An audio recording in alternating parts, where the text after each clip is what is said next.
But the healthcare sector was the standout of June, gaining almost 7% and posting its best month since November of 2025. So will this momentum last? Joining us now is Wealth Enhancement Group Senior Investment Strategist Aya Yoshioka. Aya, it's great to see you.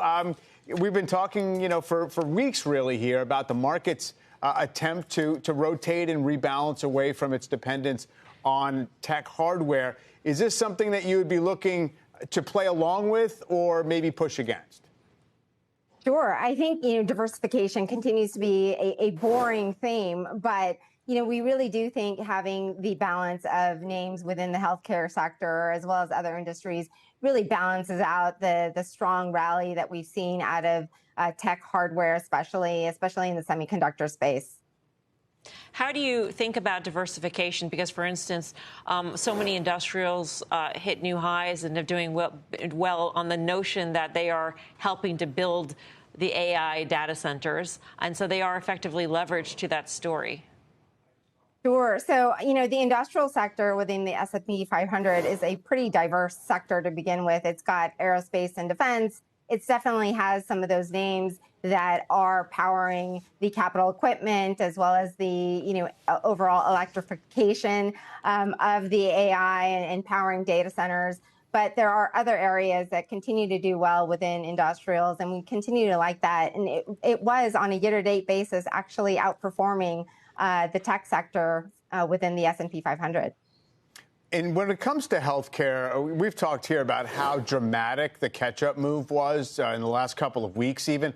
It's a very diverse sector, obviously, driven by a lot of different forces. So is there a storyline, do you think, at play here when it comes to people rediscovering healthcare, or is it just about, let's find things that have not yet had their run?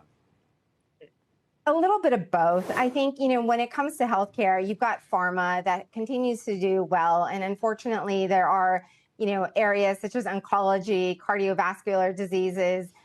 There are med tech things that are getting solved by a lot of these healthcare companies. And so companies like J&J and Eli Lilly continue to do well within the space. I think if you look at managed care, that's been doing well as well. And you've seen Medicare Advantage rates for 2027 set at 2.5%. That should be positive. Underwriting has been positive for these managed care companies as well. And so we think there's a little bit of steam left in some of those managed care companies going into the second half. And when you think about the benefits of AI for this sector, I would imagine that healthcare, and more specifically insurance, would see, some of the bigger gains from AI productivity. Absolutely. I think the AI productivity side really hasn't been fully vetted for a lot of these healthcare companies. Healthcare is so complex, whether it's on the insurance side or just the drug discovery side, bioprocessing. There's so many areas in which AI could be a real productivity boost. And I think that's yet to be fully priced into a lot of these healthcare companies.